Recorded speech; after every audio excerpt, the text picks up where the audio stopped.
지금 제정신입니까? 전화기나 만드는 나라에 구조를 요청한다고요? 태평양 상공에서 벌어진 전대미문의 재앙에 미국 전역이 숨죽였습니다. 3,600명이 하늘에 갇혔고 연료는 단 6시간이었습니다. 영국, 프랑스, 독일도 절대 불가능하다며 포기했고 더 이상 선택의 여지가 없었습니다. 당장 한국에 연락해. 더 충격적인 건 한국이 보낸 사람은 65세 은퇴한 정비사 단 한 명뿐이었다는 것입니다. 처음엔 모두가 비웃었습니다. 하지만 30분 후 전 세계가 입을 다물었습니다. 3,600명 전원 생존. 어떻게 가능했을까요? 제 이름은 프랭크 러셀입니다. 올해로 73살이 됐네요. 시애틀 외곽에서 작은 라디오 수리점을 운영하고 있죠. 한때는 보잉의 수석 엔지니어였지만 그건 이미 15년 전 일입니다.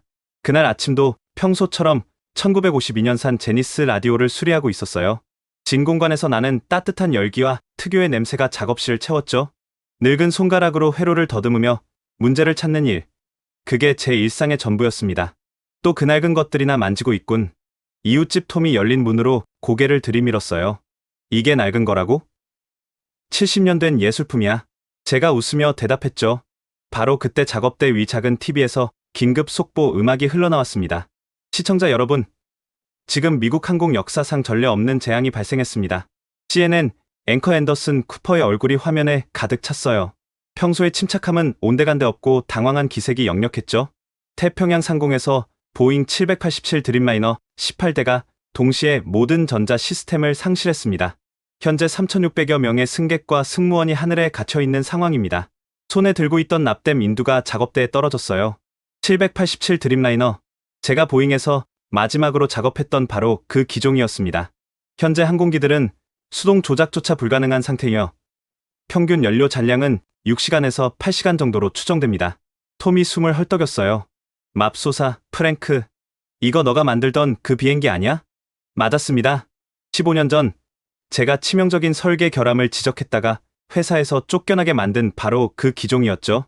화면이 바뀌며 백악관 상황실이 비쳤습니다. 대통령이 긴급 성명을 발표하고 있었어요. 우리는 즉시 전 세계 최고의 항공 전문가들에게 지원을 요청했습니다. 곧이어 펜타곤 대변인이 나타났죠. 영국 롤스로이스 긴급대응팀이 1시간 전 도착했습니다. 프랑스 사프란 엔지니어들도 합류했고 독일 루프트한자 테크닉, 일본 미쓰비시 중공업 전문가들이 총동원됐습니다. 희망적으로 들렸지만 저는 알고 있었어요. 이미 너무 늦었다는 걸. 2시간 후 충격적인 소식이 전해졌습니다. 모든 시도가 실패했습니다. 미 연방항공청장의 목소리는 떨리고 있었어요. 영국팀은 시스템 진단조차 할 수 없다고 보고했습니다. 프랑스와 독일 팀도 마찬가지입니다. 일본 팀은 아예 작업을 포기했습니다. 이어진 인터뷰들은 더욱 절망적이었죠. 40년 경력에 처음 보는 현상입니다. 마치 누군가 의도적으로 영국 롤스로이스 수석 엔지니어의 말이 잘렸어요. 아마 상부의 압력이었겠죠. 프랑스 전문가는 더 직설적이었습니다. 미국 시스템은 너무 복잡합니다. 우리로서는 불가능합니다. 그때 화면 하단에 속보가 떴어요. 첫 번째 787 연료 2시간 잔량 경고. 제 가슴이 철렁했습니다. 시간이 얼마 남지 않았어요. 바로 그때 또 다른 속보가 화면을 가득 채웠습니다. 미국, 대한민국의 공식 지원 요청. 저는 귀를 의심했어요. 미국이 한국에 도움을 요청하다니? 곧이어 국무장관 앤토니 블링컨이 화면에 나타났습니다. 그의 얼굴에는 굴욕감이 가득했죠. 우리는 대한민국 정부에 긴급 지원을 요청했습니다. 한국은 뛰어난 항공 기술을 보유하고 있으며 특히 전자 시스템 분야에서 독보적인 능력을 가지고 있습니다. 미국 내 반응은 즉각적이었어요. 폭스뉴스 앵커가 비아냥거렸죠. 영국도, 프랑스도, 독일도, 일본도 못한 일을 한국이 한다고? 이게 미국의 현주소입니까? CNN에서도 회의적이었습니다. 한국? 삼성 갤럭시 만드는 나라가 보잉을 고친다고요? 하지만 저는 달랐어요. 20년 전 보잉과 대한항공 합작 프로젝트에 참여했을 때 한국 엔지니어들의 능력을 직접 목격했거든요. 특히 한 사람이 떠올랐습니다. 김상준. 그때 불과 45살이었던 그는 믿을 수 없는 능력을 가지고 있었어요. 전자기기의 미세한 이상을 맨손으로 감지하는 마치 기계와 대화하는 것 같은 사람이었죠. 화면이 다시 바뀌었습니다. 이번엔 서울이었어요. 한국 대통령이 직접 나섰습니다. 침착하고 자신감 넘치는 목소리였죠. 대한민국은 미국의 요청을 수락합니다. 우리는 최고의 전문가를 즉시 파견할 것입니다. 이어서 한국 국토부 장관이 구체적인 계획을 발표했어요. 김상준 전 대한항공 수석 정비사를 책임자로 하는 긴급 대응팀을 구성했습니다. 1시간 내 출발할 예정입니다. 김상준. 정말로 그였습니다. 미국 언론들은 즉시 김상준이 누구인지 파헤치기 시작했어요. 65세, 은퇴한 항공정비사. 이게 한국이 보낸 최고 전문가라고? 삼성이나 LG 엔지니어도 아니고 은퇴한 정비사? 조롱 섞인 보도가 이어졌죠. 하지만 저는 알고 있었습니다. 그들이 얼마나 큰 실수를 하고 있는지를. 20년 전 보잉 747이 원인 불명의 엔진 정지로 태평양에 추락할 뻔했을 때 모든 전문가가 포기한 상황에서 김상준은 단 10분 만에 문제를 찾아냈어요.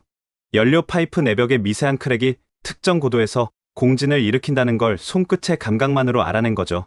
15년 전엔 더 놀라운 일이 있었습니다. 신형 787 프로토타입 테스트 중 모든 계기판이 정상을 표시하는데도 그는 위험을 감지했어요. 이 비행기는 3년 안에 큰 사고를 낼 겁니다. 그의 경고를 모두가 무시했죠. 하지만 정확히 3년 후 787 두 대가 전자 시스템 오작동으로 추락할 뻔했습니다. 제가 보잉에서 쫓겨난 것도 그와 관련이 있었어요. 김상준의 보고서를 지지했다는 이유로 회사에 해를 끼치는 공포 조장자라는 낙인이 찍혔죠. 톰이 제 어깨를 두드렸어요. 프랭크, 괜찮아? 아니, 난 괜찮아. 하지만 괜찮지 않았습니다. 15년 전 제가 경고했던, 그리고 김상준이 지적했던 바로 그 시스템. 결함이 지금 3,600명의 목숨을 위협하고 있었으니까요. 화면에는 계속해서 시간이 흘러가고 있었어요. 남은 시간 5시간 30분.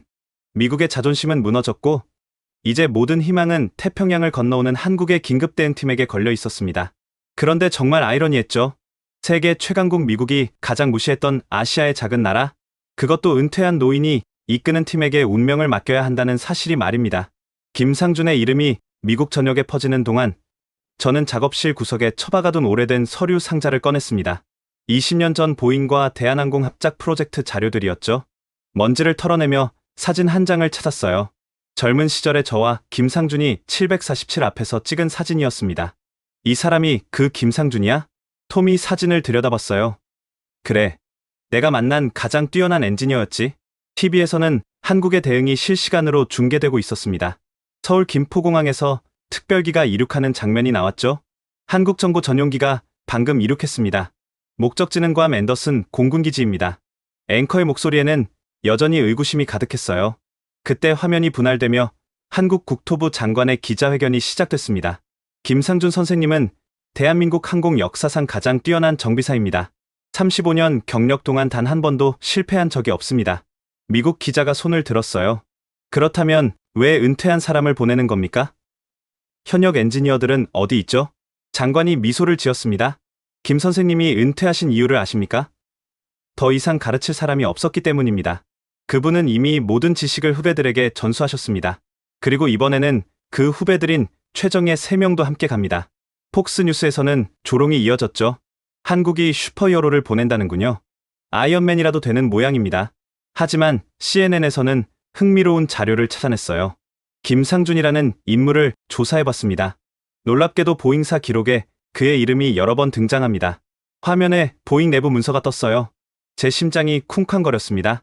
20년 전 보잉 747 엔진 결함을 10분 만에 해결. 보잉 기술진은 3주간 실패. 15년 전 787 프로토타입 치명적 설계 오류 지적. 보잉은 무시했으나 3년 후 사고로 입증. 10년 전 불가능하다던 737 맥스 전자 시스템 문제 원격으로 해결. 앵커가 놀란 표정으로 말했어요. 이 사람이 정말 실존하는 인물입니까? 바로 그때 한국 대통령의 추가 성명이 나왔습니다. 미국은 우리의 가장 중요한 동맹입니다. 동맹이 위기에 처했을 때 돕는 것은 당연한 일입니다. 특히 3,600명의 생명이 달린 문제라면 더욱 그렇습니다. 미 국무장관이 다시 화면에 나타났어요. 이번에는 표정이 달랐습니다. 우리는 한국의 신속한 대응에 깊이 감사드립니다. 특히 김상준 선생의 파견은 매우 고무적입니다. 누군가 귀띔을 해준 모양이었죠. 김상준이 누구인지 이제야 파악한 듯 했습니다. 펜타곤 대변인도 태도를 바꿨어요. 우리는 한국팀에게 모든 권한을 부여할 것입니다. 그들이 필요로 하는 모든 지원을 아끼지 않겠습니다. 하지만 현장의 분위기는 달랐습니다. 괌 기지에서 대기 중인 미군 기술진들의 인터뷰가 나왔죠. 솔직히 낙관적이지 않습니다. 우리가 못한 걸 한국 노인이 해결한다? 지적을 바라는 거죠. 또 다른 엔지니어는 더 직설적이었어요. 문화적 차이도 있고 언어 장벽도 있습니다. 시간이 촉박한 상황에서 과연 저는 쓴웃음을 지었습니다. 그들은 몰랐어요. 김상준이 얼마나 놀라운 사람인지. 그리고 진짜 문제는 기술이 아니라 태도라는 걸. 15년 전 보잉이 저와 김상준의 경고를 무시한 이유가 뭐였을까요? 기술적으로 불가능해서가 아니었습니다. 단지 아시아인과 그를 지지한 미국인의 말을 믿고 싶지 않았던 거죠. 프랭크, 뭔가 할 수 있는 게 없을까? 톰이 물었어요. 없어. 이제는 지켜보는 수밖에. 하지만 속으로는 간절히 기도하고 있었습니다. 김상준이 성공하기를, 그리고 3,600명이 무사하기를. 화면 하단의 시계는 계속 흘러가고 있었어요. 남은 시간 4시간 50분. 그때 또 다른 속보가 떴습니다. 중국 정부 사태 예의주시 중. 순간 제 머릿속에 섬광이 스쳤어요. 중국? 왜 중국이 이 사태에 관심을 가질까? 15년 전 787의 중국산 부품을 대량으로 사용하기로 결정했을 때 저와 김상준은 강력히 반대했었죠. 특히 핵심 전자 부품에 중국산을 쓰는 건 위험하다고 경고했습니다. 보안 문제가 있을 수 있습니다. 백도어나 킬 스위치 같은. 당시 보잉 경영진은 코웃음을 쳤어요. 말도 안 되는 음모론이다. 중국은 우리의 중요한 파트너다. 그리고 저는 회사에서 쫓겨났죠. 이제 와서 생각해보니 모든 퍼즐이 맞춰지고 있었어요. 동시다발적 시스템 마비, 진단 장비로는 원인 파악 불가, 그리고 중국의 묘한 관심. 이런 젠장. 저도 모르게 욕이 튀어나왔어요. 왜 그래? 프랭크? 톰, 이건 단순한 기계 고장이 아니야. 이건 공격이야. 계획된 공격. 톰이 놀란 눈으로 저를 봤지만 저는 TV 화면을 뚫어지게 쳐다보고 있었습니다. 김상준이라면 알아낼 거예요. 그는 기계와 대화할 수 있는 사람이니까. 중국이 숨겨놓은 비밀도 찾아낼 겁니다. 한국 특별기가 태평양을 가로지르고 있을 때 미국은 초조하게 기다리고 있었습니다. 언론은 계속해서 회의적인 논조를 유지했지만 펜타곤과 백악관은 달랐어요. 그들은 이미 김상준이 누구인지 파악했고 그가 유일한 희망이라는 걸 알고 있었죠. 한국 특별기 2시간 후감 도착 예정. 시간과의 싸움이 시작됐습니다. 하늘에는 3,600명이 죽음과 맞서고 있었고 그들의 운명은 이제 태평양을 건너오는 한국팀의 손에 달려 있었습니다. 미국의 자존심. 그런 건 이미 중요하지 않았어요. 중요한 건 생명이었고 그 생명을 구할 수 있는 사람은 오직 김상준과 그의 팀뿐이었습니다. 한국 특별기가 괌 앤더슨 공군기지에 착륙하는 순간 전 세계의 시선이 그곳에 쏠렸습니다. 저는 라디오 수리는 뒷전으로 하고 TV 앞에 붙어 있었죠. 생중계 화면에는 활주로에 늘어선 미군들의 모습이 보였습니다. 한국 특별기가 방금 착륙했습니다. 이제 모든 희망은 저 비행기에서 내릴 사람들에게 달려 있습니다. CNN 현장 기자의 목소리에는 긴장감이 가득했어요. 비행기 문이 열리고 계단이 연결됐습니다. 그리고 마침내 김상준이 모습을 드러냈죠. 65세라고는 믿기지 않을 정도로 꼿꼿한 자세였습니다. 남색 작업복 차림에 낡은 공구 가방을 든 모습이 20년 전과 크게 다르지 않았어요. 그의 뒤를 따라 젊은 한국인 3명이 내렸습니다. 그런데 미군 기술진들의 표정이 볼만했습니다. 저게 전문가라고? 공구 가방? 지금이 1950년대인가? 현장 분위기는 싸늘했어요. 미 공군 준장이 마지못해 악수를 건넸지만 그의 표정에는 실망감이 역력했죠. 김 선생님, 시간이 없습니다. 바로 상황실로. 잠깐만요. 김상준이 준장의 말을 끊었습니다. 그리고는 활주로에 무릎을 꿇고 앉더니 맨손으로 콘크리트를 만지기 시작했어요. 뭐 하시는 겁니까? 준장이 당황했죠. 주변 미군들도 수군거리기 시작했습니다. 김상준은 대답 없이 눈을 감고 있었어요. 1분, 2분, 모두가 숨죽인 채 지켜봤습니다. 진동이 있네요. 갑자기 그가 입을 열었어요. 지하 300m쯤의 대형 통신 케이블이 지나갑니다. 그리고 평소와 다른 전자파가 감지됩니다. 준장의 얼굴이 하얗게 질렸어요. 그걸 어떻게? 787이 사용하는 주파수와 같은 패턴이에요. 누군가 의도적으로 간섭 신호를 보내고 있습니다. 저는 TV 앞에서 주먹을 불끈 쥐었어요. 역시 김상준이었습니다. 활주로에 도착하자마자 문제의 단서를 찾아낸 거죠. 미군 기술 대령이 비웃듯 말했어요. 말도 안 됩니다. 우리 장비로는 아무것도 감지되지 않았습니다. 김상준이 조용히 대답했죠. 장비는 거짓말하지 않습니다. 다만 질문하는 방법이 틀렸을 뿐이죠. 그는 공구 가방을 열었어요. 놀랍게도 최신 장비는 하나도 없었습니다. 대신 낡은 청진기, 자석 몇 개, 그리고 수제 전자파 측정기가 들어 있었죠. 이런 구식 장비로 뭘 하시려고? 귀 기울여 들어본 적 있으세요? 김상준이 대령을 바라봤어요. 기계가 아플 때 내는 소리를 들어본 적이 있냐고 묻는 겁니다. 대령은 말문이 막혔죠. 상황실로 이동하는 동안 미군들의 시선은 여전히 차가웠습니다. 하지만 저는 알고 있었어요. 곧 그들의 태도가 180도 바뀔 거라는 걸. 거대한 스크린에는 18대의 787 위치가 실시간으로 표시되고 있었어요. 첫 번째 항공기. 연료 1시간 30분 남았습니다. 상황 장교가 다급하게 보고했죠. 김상준은 침착하게 각 항공기의 데이터를 살폈어요. 그리고는 이상한 요청을 했습니다. 모든 항공기의 이륙 시간과 장소, 그리고 정비 기록을 보여주세요. 그게 지금 무슨 상관이? 빨리요. 평소 조용한 그가 처음으로 목소리를 높였어요. 데이터가 화면에 떴습니다. 김상준은 빠르게 패턴을 분석했죠. 그의 눈이 번뜩였어요. 찾았다. 이 18대는 모두 최근 6개월 안에 특정 부품을 교체했군요. 그게 뭐가? 중국 심천에서 제작된 롱신 테크놀로지의 제어칩입니다. 순간 상황실이 조용해졌어요. 미 공군 기술 총책임자가 나섰습니다. 그 부품은 보잉이 공식 승인한 겁니다. 모든 테스트를 통과했고, 테스트는 하드웨어만 했을 겁니다.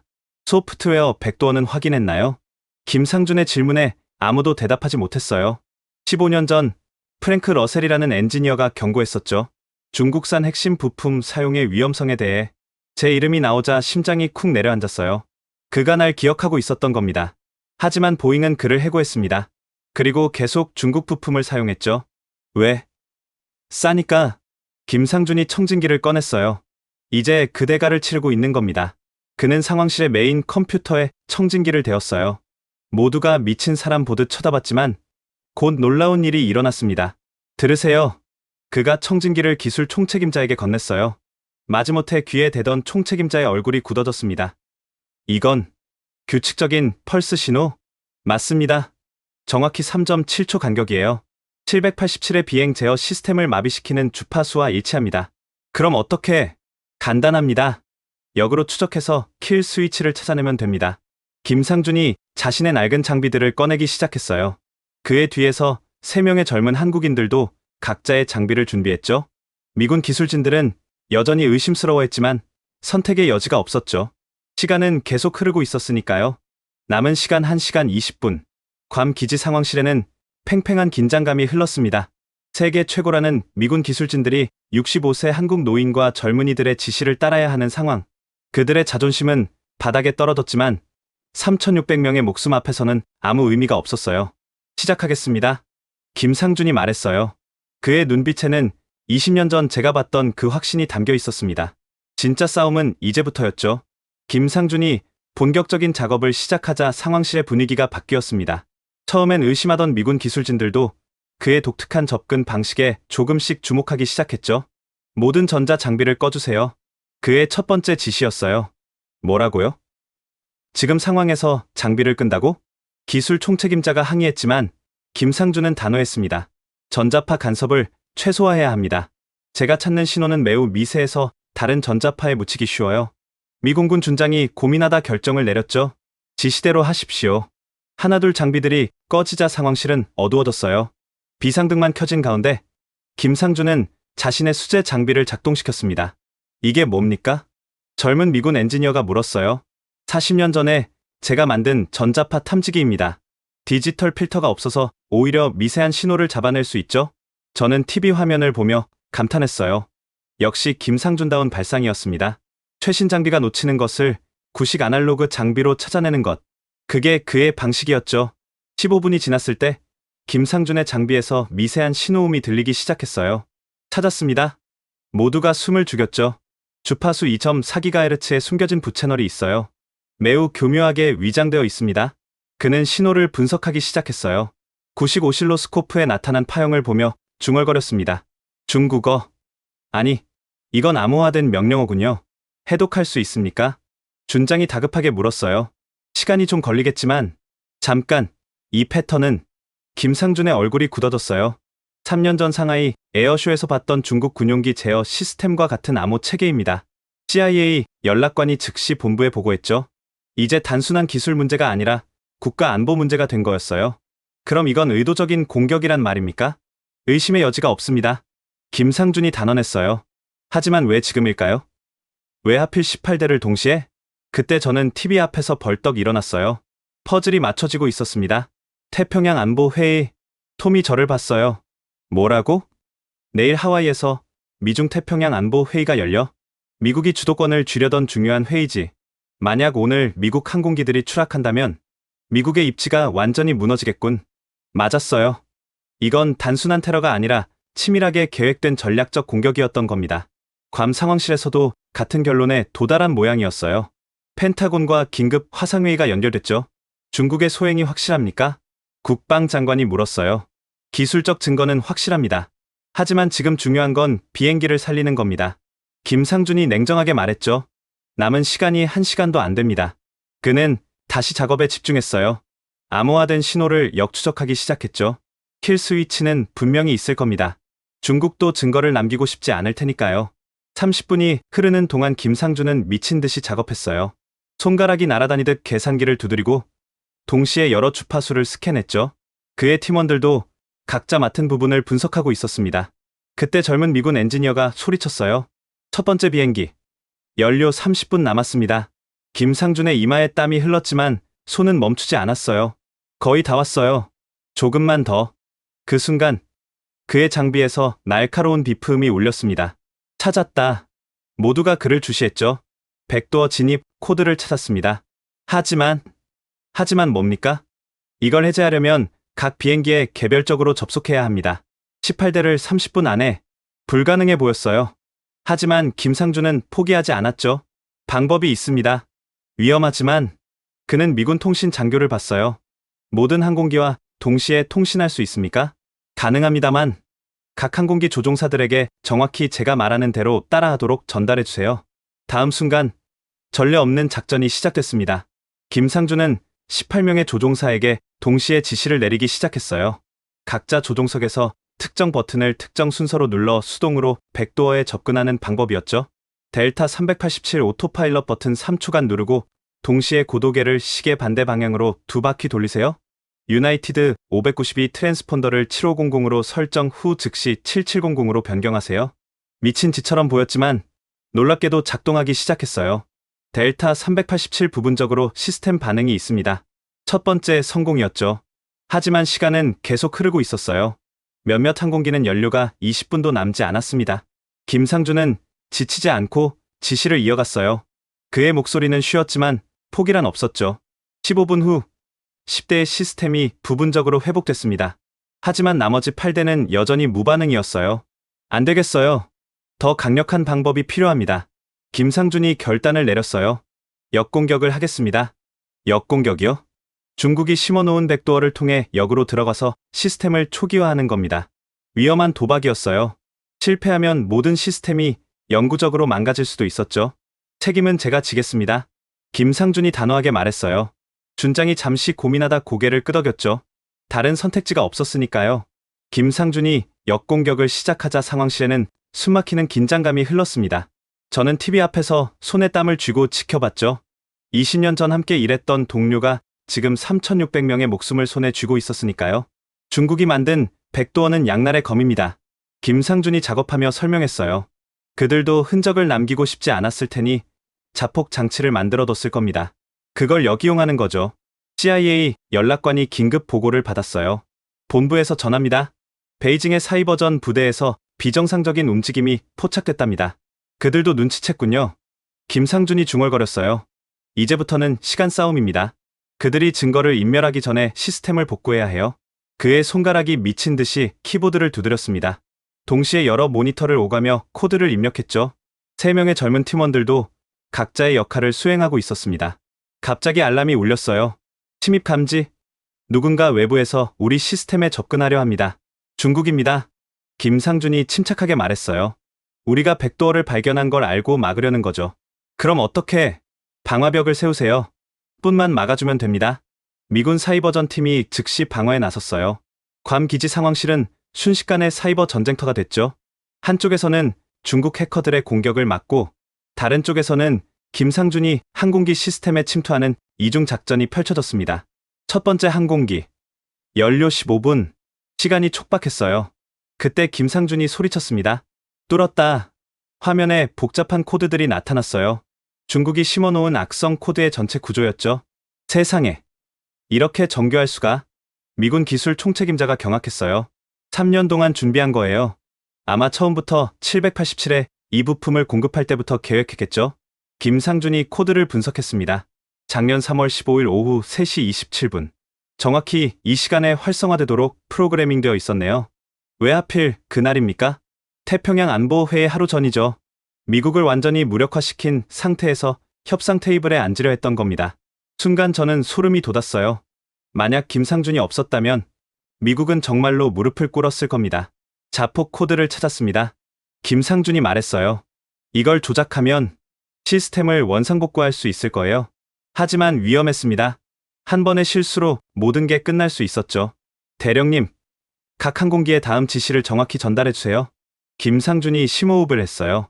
3초 후 모든 항공기의 전원을 동시에 껐다가 켜야 합니다. 정확히 3초예요. 1초라도 틀리면 영구 손상됩니다. 조종사들에게 지시가 전달됐어요. 3, 2, 1. 지금 18대의 항공기가 동시에 암흑 속으로 빠져들었습니다. 태평양 상공 3만 피트에서 엔진도 전기도 없는 거대한 쇳덩이가 된 거죠. 1초, 2초, 3초, 전원 온. 김상준이 외쳤어요. 잠시 후 기적이 일어났습니다. 델타 387 시스템 정상 작동합니다. 유나이티드 592 모든 기능 회복됐습니다. 하나둘 성공 보고가 들어오기 시작했어요. 하지만 아직 끝이 아니었죠. 3대의 항공기가 여전히 응답이 없었습니다. 왜 안 되는 거죠? 구형 모델입니다. 백도어 코드가 다른 것 같아요. 김상준이 이마에 땀을 닦았어요. 연료는 7분, 아니 6분 남았습니다. 절체절명의 순간이었죠. 그때 김상준이 뭔가 떠올린 듯 벌떡 일어났어요. 한국식 접근법이 필요해. 뭐라고요?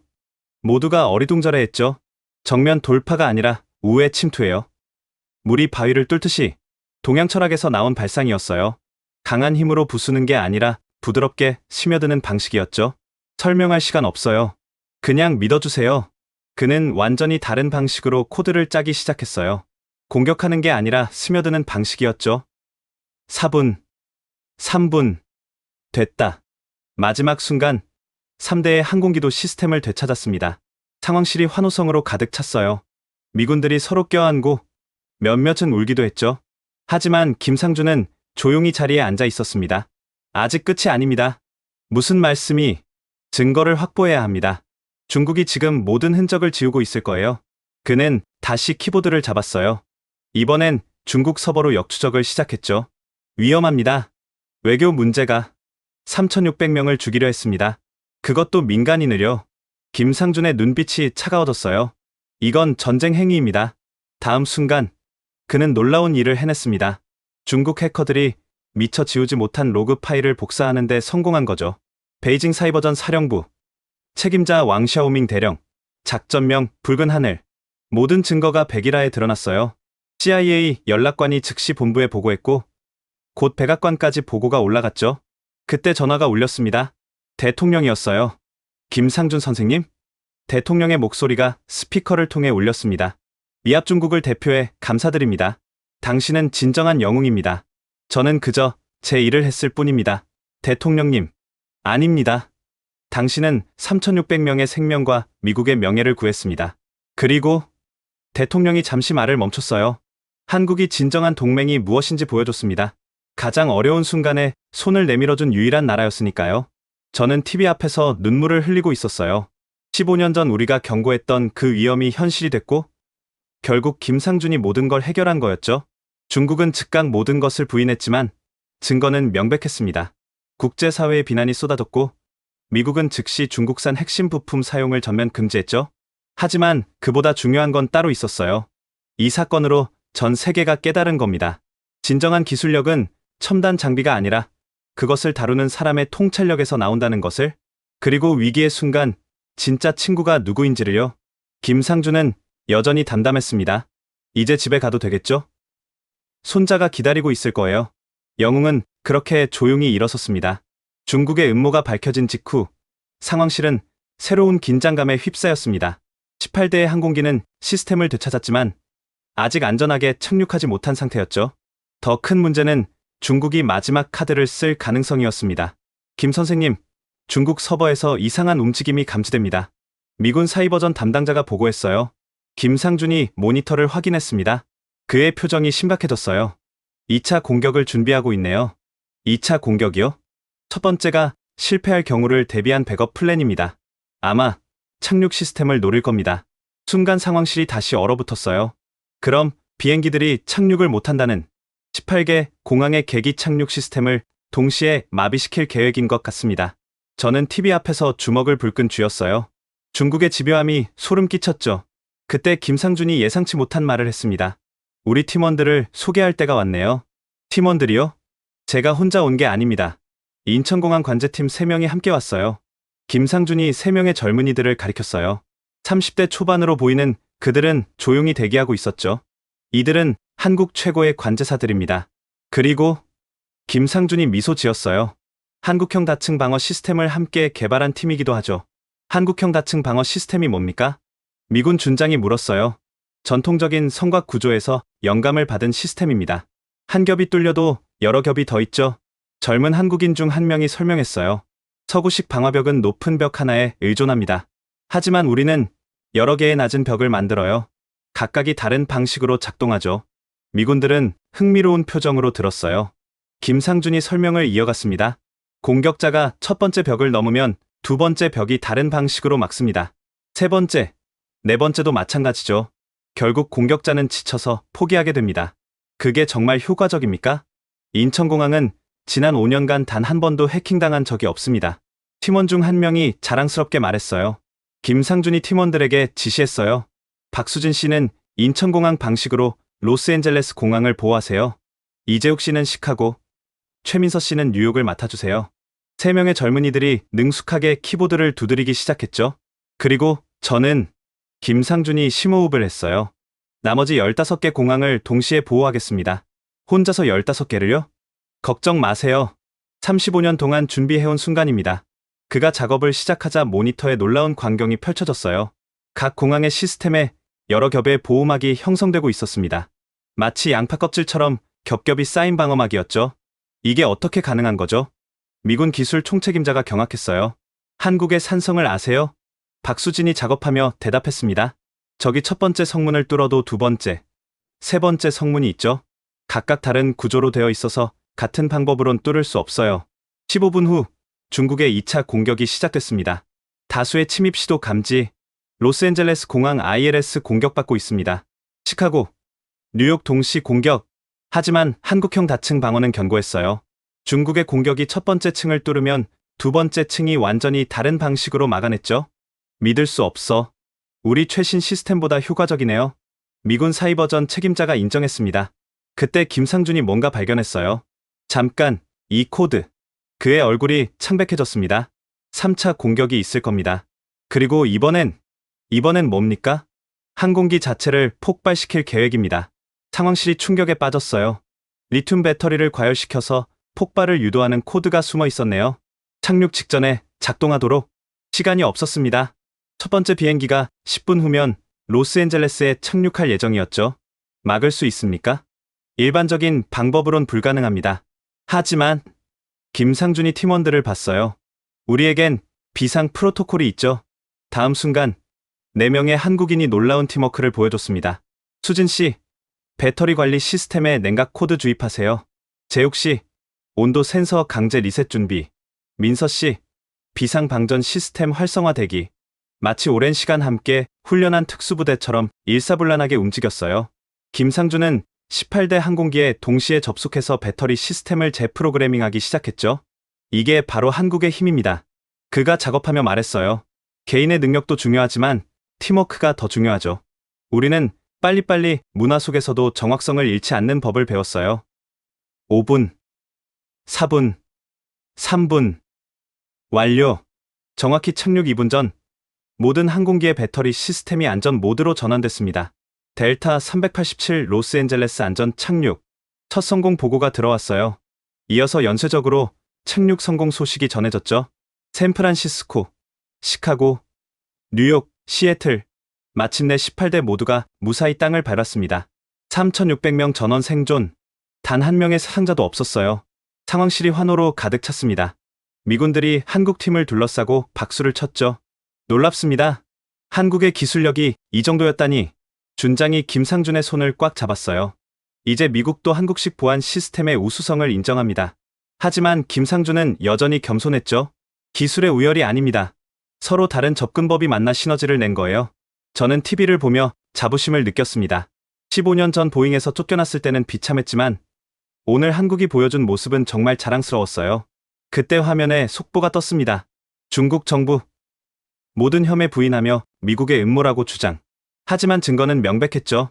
김상준이 확보한 로그 파일, 코드 분석 결과, 그리고 3,600명의 증언, 백악관에서 긴급 성명이 나왔어요. 오늘 대한민국은 진정한 동맹이 무엇인지 보여줬습니다. 미국은 이 은혜를 영원히 잊지 않을 것입니다. 그리고 덧붙였죠. 앞으로 미국의 모든 핵심 시스템에 한국형 다층 방어 시스템을 도입할 것입니다. 한국의 기술이 세계 표준이 된 순간이었습니다. 18대의 항공기가 모두 안전하게 착륙한 후 전 세계는 놀라움에 빠졌습니다. 특히 미국 언론들의 태도 변화가 극적이었죠. 불과 몇 시간 전까지 한국을 조롱하던 그들이 이제는 찬사를 아끼지 않았습니다.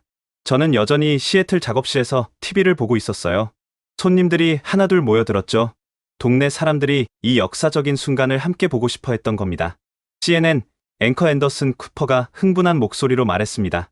여러분, 우리는 방금 기적을 목격했습니다. 한국이 미국을 구한 것입니다. 화면이 바뀌며 로스앤젤레스 공항이 비쳤어요. 델타 387편에서 내린 승객들이 울며 가족과 포옹하고 있었죠. 저는 정말 죽는 줄 알았어요. 한 승객이 인터뷰에서 말했습니다. 그런데 기장이 방송으로 한국팀이 우리를 구하고 있다고 했을 때 왠지 안심이 됐어요. 한국이라면 해낼 거라고 믿었거든요. 이어서 각 공항의 모습이 중계됐습니다. 시카고, 뉴욕, 시애틀, 모든 곳에서 생환의 기쁨이 넘쳤죠. 특히 감동적인 장면이 있었어요. 한 미국인 조종사가 카메라 앞에서 눈물을 흘리며 말했습니다. 35년 경력에 처음 겪는 일이었습니다. 모든 게 먹통일 때 한국 노인의 목소리가 들려왔어요. 걱정 마세요. 제가 길을 찾아드릴게요. 그 순간 알았습니다. 우리가 살 거라고. 백악관에서는 긴급 기자회견이 열렸어요. 대통령이 직접 나섰죠. 오늘은 미국 역사에 기록될 날입니다. 우리가 가장 위급한 순간에 누가 진정한 친구인지 알게 된 날이니까요. 대통령은 잠시 말을 멈추고 감정을 추스렸어요. 영국, 프랑스, 독일, 일본 모두 우리의 오랜 동맹입니다. 하지만 가장 어려운 순간에 실질적인 도움을 준 것은 대한민국이었습니다. 그리고 놀라운 발표가 이어졌죠. 저는 오늘 의회에 특별법안을 제출할 것입니다. 한미항공안전 특별동맹을 체결하고 김상준 선생을 비롯한 한국팀에게 미국 최고의 명예를 수여할 것입니다. 기자들이 술렁거렸어요. 또한 모든 미국 항공기에서 중국산 핵심 부품을 퇴출하고 한국 기업들과 전면적인 협력을 시작할 것입니다. 중국으로서는 최악의 결과였죠. 3년간 준비한 계획이 실패했을 뿐 아니라 오히려 한미 동맹을 더욱 강화시키는 결과를 낳았으니까요. 펜타곤에서도 발표가 있었습니다. 한국형 다층 방어 시스템을 미군 전체 사이버 보안 시스템에 도입하기로 했습니다. 이는 미국 역사상 처음으로 외국의 보안 기술을 전면 채택하는 것입니다. 국방장관이 덧붙였어요. 오늘 우리는 겸손함을 배웠습니다. 최고의 기술만이 능사가 아니라는 것을, 때로는 다른 관점, 다른 지혜가 필요하다는 것을 말입니다. 한편 괌 기지 상황실에서는 또 다른 감동적인 장면이 연출되고 있었어요. 김상준과 한국팀이 짐을 싸고 있을 때 미군 기술진들이 하나둘 다가왔습니다. 처음에 그들을 무시했던 바로 그 사람들이었죠. 김 선생님, 정말 죄송했습니다. 미군 기술 총책임자가 고개를 숙였어요. 저희가 편견에 사로잡혀 있었습니다. 그리고 정말 감사합니다. 젊은 엔지니어들도 다가왔죠. 한국식 보안 시스템을 배우고 싶습니다. 가르쳐 주실 수 있나요? 김상준이 온화하게 웃었어요. 물론이죠. 지식은 나눌수록 커지는 법이니까요. 그때 전화가 울렸습니다. 화상 전화였는데 놀랍게도 제 얼굴이 화면에 떴어요. 프랭크. 김상준이 놀라서 저를 봤죠. 상준, 정말 자네였구만. 역시 자네밖에 없다고 생각했어. 저는 시애틀 작업실에서 괌 기지로 화상 통화를 연결한 거였어요. 20년 만의 재해였죠. 어떻게? 뉴스를 보고 있었네. 자네가 15년 전 우리가 경고했던 그 문제를 해결하는 걸 봤어. 김상준의 눈가가 촉촉해졌어요. 프랭크, 그때 당신이 날 지지해줘서 고마웠어요. 비록 당신이 그 때문에 회사에서 과거 일이야. 중요한 건 오늘 자네가 해낸 일이지. 주변의 미군들이 놀란 표정으로 우리를 봤어요. 잠깐, 프랭크 러셀? 그 전설적인 보잉 엔지니어? 이제야 그들도 알아본 모양이었죠. 15년 전 중국 부품의 위험성을 경고했던? 맞아요. 김상준이 대답했어요. 프랭크와 제가 함께 보고서를 썼죠. 하지만 보잉은 듣지 않았고 프랭크는 해고됐습니다. 상황실에 묘한 침묵이 흘렀어요. 그때 미 공군 준장이 앞으로 나섰습니다. 러셀 씨, 당신도 영웅입니다. 15년 전 당신의 경고가 없었다면 오늘 우리는 원인조차 몰랐을 겁니다. 저는 쓴웃음을 지었어요. 늦었지만 이제라도 진실이 밝혀져서 다행입니다. 화면 너머로 김상준이 말했죠. 프랭크, 한국에 와요. 우리가 함께 일할 수 있을 거예요. 고맙네. 상준, 생각해보겠네. 통화를 끊고 나서도 가슴이 뭉클했어요. 15년의 세월이 한순간에 녹아내린 기분이었죠. 한편 전 세계의 반응은 뜨거웠습니다. 영국 BBC는 한국이 보여준 진정한 동맹정신이라는 제목으로 특집 방송을 내보냈고, 프랑스 르몽드는 동양의 지혜가 서양의 오만을 구하다라고 보도했죠. 특히 일본의 반응이 인상적이었어요. NHK는 우리도 실패한 일을 한국이 해냈다며 겸허히 인정했습니다. 하지만 가장 극적인 변화는 미국 내부에서 일어났어요. 의회에서는 초당적으로 한국과의 협력 강화를 결의했고, 주요 언론들은 앞다퉈 사설을 냈죠. 뉴욕타임스, 오늘 우리는 진정한 친구가 누구인지 배웠다. 워싱턴 포스트, 한국의 지혜가 미국의 하늘을 구하다. 심지어 평소 보수적인 폭스뉴스조차도 한국에게 배워야 한다는 논평을 냈어요. 그날 저녁, 전 세계 주요 도시에서는 자발적인 감사 집회가 열렸습니다. 뉴욕 타임스퀘어에는 거대한 태극기가 걸렸고, 사람들은 땡큐 코리아를 외쳤죠. 로스앤젤레스 한인타운은 축제 분위기였어요. 미국인들이 한국인들을 찾아와 포옹하고 감사를 표했습니다. 가장 감동적인 것은 생환한 승객들의 행동이었어요. 그들은 자발적으로 모금을 시작했죠. 한국 팀에게 보답하고 싶습니다. 그들은 우리의 생명의 은인입니다. 단 하루 만에 $10,000가 모였어요. 3,600명이 각자의 방식으로 감사를 표현한 거죠. 하지만 김상준은 이 모든 돈을 거부했습니다. 저는 돈을 위해 한 일이 아닙니다. 그 돈으로 항공안전연구재단을 만들어주세요. 다시는 이런 일이 없도록. 그의 겸손함에 미국인들은 더욱 감동했어요. 대통령은 다시 한번 대국민 담화를 발표했습니다. 오늘 우리는 돈으로 살 수 없는 것을 배웠습니다. 진정한 우정, 신뢰, 그리고 겸손함의 가치를 말입니다. 그리고 역사적인 선언이 이어졌죠. 다음 주부터 태평양 기적의 날을 국가 기념일로 지정할 것입니다. 매년 이날은 한미 우정의 날로 기념될 것입니다. 중국은 여전히 모든 것을 부인했지만 국제사회의 압력은 거셌어요. 유엔 안보리는 긴급회의를 소집했고, 민간 항공기에 대한 사이버 공격을 전쟁, 범죄로 규정하는 결의안을 통과시켰죠. 그날 밤, 저는 오랜만에 평화로운 마음으로 잠자리에 들었습니다. 15년 동안 가슴에 묻어뒀던 억울함이 해소된 기분이었어요. 비록 보잉은 저를 인정하지 않았지만 역사가 진실을 증명해 준 거였죠. 그리고 무엇보다 자랑스러웠습니다. 한국이 보여준 모습이 작은 나라지만 위기의 순간에 망설임 없이 나섰고, 겸손하지만 확실하게 문제를 해결했으며 성공 후에도 오만하지 않았으니까요. 이것이 진정한 국격이었습니다. 태평양의 기적은 그렇게 역사가 됐고, 한미 관계는 새로운 차원으로 도약했습니다. 그리고 전 세계는 깨달았죠. 21세기의 진정한 힘은 군사력이나 경제력이 아니라 위기의 순간에 손을 내밀 수 있는 따뜻한 마음과 문제를 해결할 수 있는 지혜라는 것을. 태평양 기적이 일어난 지 일주일 후 워싱턴 DC는 역사적인 순간을 준비하고 있었습니다. 미 의회는 만장일치로 특별 결의안을 통과시켰고, 한국 대통령의 국빈 방문이 예정되어 있었죠. 저는 뜻밖의 초청을 받았습니다. 백악관에서 직접 연락이 온 거예요. 러셀 씨, 대통령께서 당신을 꼭 모시고 싶어 하십니다. 15년 전 당신의 경고가 오늘의 해결책이 됐으니까요. 73세의 나이에 백악관에 초청받다니. 인생이란 정말 예측할 수 없는 것이었죠. 비행기에서 내려 워싱턴에 도착했을 때 놀라운 광경이 펼쳐졌습니다. 거리 곳곳에 태극기와 성조기가 나란히 걸려 있었어요. 코리아 세이브드 아메리카, 진정한 동맹, 대한민국, 시민들이 든 플래카드였죠. 백악관 이스트룸에서는 특별 시상식이 준비되고 있었습니다. 그곳에서 반가운 얼굴을 만났어요. 김상준과 한국팀이었죠. 프랭크, 정말로 왔군요. 우리는 20년 만에 처음으로 포옹했습니다. 자네야말로 미국 최고 훈장을 받는다면서? 과분한 일이죠. 전 그저 제 일을 했을 뿐이다. 우리는 둘 다 웃었어요. 그의 변하지 않는 겸손함이 좋았습니다. 시상식이 시작됐어요. 대통령이 연단에 올랐죠. 오늘 우리는 진정한 영웅들을 기리기 위해 모였습니다. 하지만 그 전에 한 분을 더 소개하고 싶습니다. 대통령이 저를 바라봤어요. 프랭크 러셀 씨, 앞으로 나와주시겠습니까? 예상치 못한 호명에 당황했지만 떨리는 다리로 연단에 올랐죠. 15년 전 이분은 진실을 말했다는 이유로 모든 것을 잃었습니다. 하지만 그의 경고가 없었다면 오늘 우리는 더 큰 재앙을 맞았을 겁니다.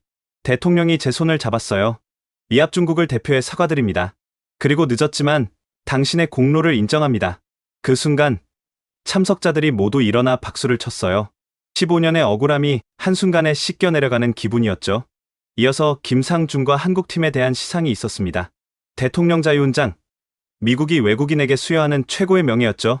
김상준 선생과 한국팀은 3,600명의 미국인을 구했습니다. 하지만 그보다 중요한 것은 미국에게 겸손함을 가르쳐줬다는 것입니다. 한국 대통령도 답사를 했어요. 동맹은 힘이 강할 때가 아니라 어려울 때 진가를 발휘합니다. 대한민국은 언제나 미국과 함께할 것입니다. 그 후 놀라운 발표들이 이어졌죠. 국방장관이 나섰습니다. 오늘부로 모든 미군 사이버 보안 시스템에 한국형 다층 방어 시스템을 도입합니다. 또한 한미 사이버 안보 통합센터를 설립할 것입니다. 상무장관도 발표했어요. 보잉을 비롯한 미국 항공업계는 한국 기업들과 전면적인 기술 협력을 시작합니다. 중국산 핵심 부품은 모두 한국산으로 대체될 것입니다. 이는 엄청난 변화였어요. 미국이 핵심 안보 분야에서 다른 나라의 기술을 전면 도입한 것은 역사상 처음이었으니까요. 한편 의회에서는 더 극적인 일이 벌어지고 있었습니다. 창원 외교위원장이 발표했죠. 한미동맹을 나토 수준으로 격상시키는 법안을 제출했습니다. 한국은 더 이상 단순한 동맹이 아니라 미국의 전략적 파트너입니다. 하원 군사위원장도 덧붙였어요. 앞으로 모든 미군 장비 구매 시 한국 제품을 우선 고려하도록 하겠습니다. 중국으로서는 악몽 같은 상황이었죠. 미국 시장에서 완전히 배제됐을 뿐 아니라 한국이 그 자리를 차지하게 된 거니까요. 실제로 그날 이후 변화는 빨랐습니다. 삼성과 LG가 보잉의 핵심 부품 공급사가 됐고 한국 중소기업들도 대거 미국 시장에 진출했죠. 월스트리트 저널은 이렇게 분석했어요. 태평양 기적은 단순한 항공사고가 아니었다. 21세기 새로운 질서의 시작이었다. 실제로 그랬습니다. 유럽 국가들도 한국의 보안 시스템 도입을 검토하기 시작했고 일본도 한국과의 기술 협력을 제안했죠. 한국이 증명한 것은 단순한 기술력이 아니다. 위기 대응 능력과 창의적 문제 해결, 그리고 무엇보다 신뢰였다. 파이낸셜 타임스의 분석이었어요. 그날 저녁 백악관 만찬에서 저는 김상준과 오랜 대화를 나눴습니다. 프랭크, 이제 진짜로 한국에 오지 않겠어요? 우리가 함께 할 일이 많을 거예요. 글쎄, 이제 나이요? 당신이 15년 전에 쓴 보고서가 오늘 3,600명을 살렸어요. 경험은 나이가 들수록 더 값진 법이죠. 그의 말이 맞았어요. 그리고 김상준이 미소 지었죠. 한국 음식도 맛봐야 하지 않겠어요? 진짜 한식 말이에요. 우리는 둘 다 웃었습니다. 일주일 후 저는 중대한 결정을 내렸어요. 시애틀의 작은 수리점을 정리하고 한국행 비행기에 올랐죠. 인천공항에 도착했을 때 김상준이 기다리고 있었습니다. 환영합니다, 프랭크. 이제 우리의 진짜 일이 시작됩니다. 그렇게 저는 73세의 나이에 새로운 인생을 시작했어요. 한미항공안전연구소의 공동소장으로, 그리고 한국형 보안 시스템의 전도사로. 세상은 변했습니다. 미국은 더 이상 혼자서 모든 것을 할 수 있다고 믿지 않았고, 한국은 당당한 기술 강국으로 인정받았죠. 그리고 전 세계는 깨달았습니다. 진정한 안보는 최첨단 무기가 아니라 신뢰할 수 있는 동맹과 함께하는 지혜에서 나온다는 것을. 태평양 기적은 그렇게 새로운 시대를 열었습니다. 한국에서 6개월을 보낸 후 저는 특별한 임무를 띠고 다시 시애틀을 찾았습니다. 이번엔 혼자가 아니었죠. 김상준과 한국팀이 함께였습니다. 드디어 보잉 본사로군요. 김상준이 건물을 올려다보며 말했어요. 15년 만에 돌아온 보잉 본사. 한때 저를 쫓아냈던 곳이었지만 이제는 우리를 간절히 기다리고 있었죠. 러셀 씨, 김 선생님. 보잉의 새 CEO 마크 윌리엄스가 직접 로비로 나와 우리를 맞았어요. 정말 오랜만입니다. 그리고 진심으로 사과드립니다. 그는 깊이 고개를 숙였죠. 15년 전 우리의 실수가 얼마나 컸는지 이제야 깨달았습니다. 회의실에는 보잉의 모든 임원진이 모여 있었어요. 그들의 표정에는 겸손함이 묻어났죠. 오늘 우리가 모인 이유는 하나입니다. 윌리엄스 CEO가 말했어요. 보잉의 미래를 위해 한국의 지혜를 배우고자 합니다. 김상준이 프레젠테이션을 시작했어요. 한국형 다층 방어 시스템의 원리, 한국식 문제 해결 방법, 그리고 무엇보다 중요한 철학에 대해. 기술은 도구일 뿐입니다. 중요한 것은 그것을 다루는 사람의 마음이죠. 보잉 엔지니어들은 진지하게 경청했어요. 15년 전과는 완전히 다른 태도였죠. 질문 있습니다. 한 젊은 엔지니어가 손을 들었어요. 왜 한국의 접근법이 그렇게 효과적인가요?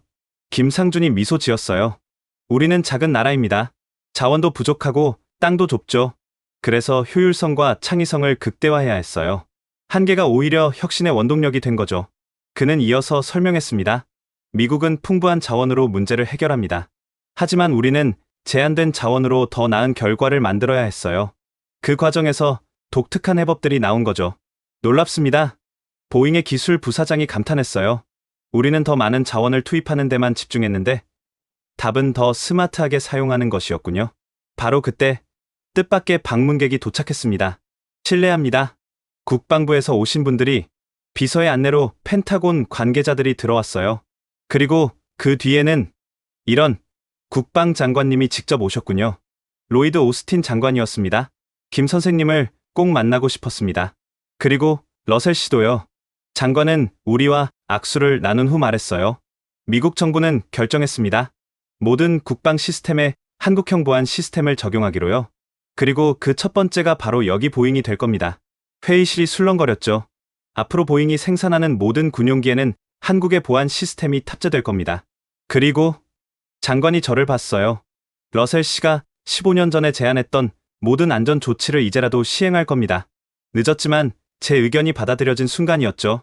그 후 우리는 보잉 엔지니어들과 함께 실질적인 작업에 들어갔습니다. 놀라운 것은 그들의 태도 변화였어요.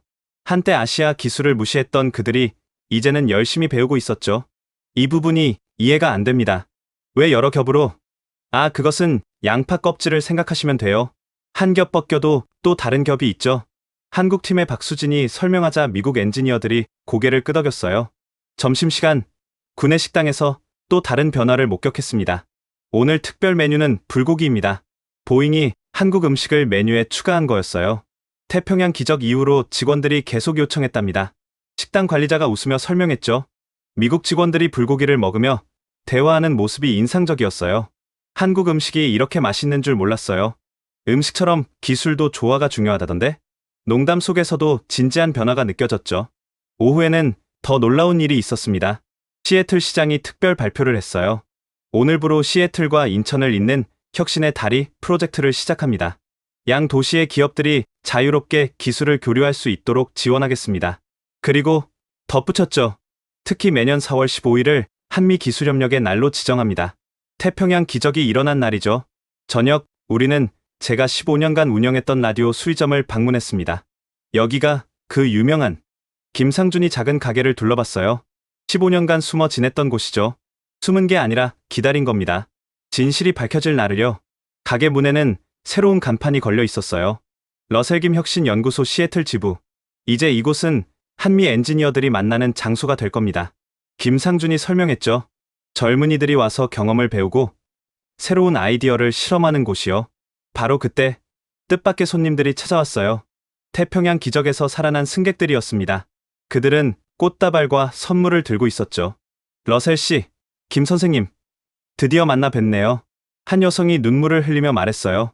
제 딸이 델타 387편에 있었어요. 선생님들 덕분에 살았습니다. 저는 유나이티드 592편 조종사였습니다. 그날 정말 감사했습니다. 한 명 한 명이 다가와 감사를 표했어요. 그들의 진심 어린 감사에 우리도 뭉클했죠. 우리는 그저 제 일을 했을 뿐이라고요? 한 승객이 웃으며 말했어요. 그 말씀 뉴스에서 봤어요. 하지만 그 일이 3,600명을 살렸잖아요. 밤이 깊어갈 무렵, 저는 김상준과 함께 시애틀 항구를 걸었습니다. 프랭크, 이제 정말 새로운 시작이네요. 그러게, 15년의 기다림이 헛되지 않았어. 앞으로가 더 중요하죠. 우리가 만들어갈 미래가 태평양 너머로 지는 석양이 아름다웠어요. 한때 우리를 갈라놓았던 그 바다가 이제는 우리를 이어주는 다리가 된 것 같았죠. 한국과 미국이 만나면 어떤 시너지가 날까요? 김상준이 물었어요. 아마 놀라운 일들이 일어날 거야. 서로의 장점이 합쳐지면 말이지. 우리는 둘 다 웃었습니다. 시애틀의 봄은 그렇게 따뜻했고 한미 협력의 새로운 꽃이 피어나고 있었습니다. 지금까지 미국의 가장 절망적인 순간에 한국이 보여준 진정한 동맹의 이야기를 들려드렸습니다. 최첨단 기술도 놓친 위기를 한국의 독창적인 지혜로 해결한 놀라운 사연이었죠. 여러분은 이 이야기를 어떻게 들으셨나요? 자랑스러우셨나요? 가슴이 뭉클하셨나요? 댓글로 여러분의 생각을 들려주세요. 그리고 이 영상이 마음에 드셨다면 좋아요를 눌러주시고 특히 우리나라의 놀라운 저력을 세계에 알리기 위해 이 이야기를 널리 공유해주세요. 다음에도 더 감동적인 사연으로 찾아뵙겠습니다. 시청해주셔서 감사합니다.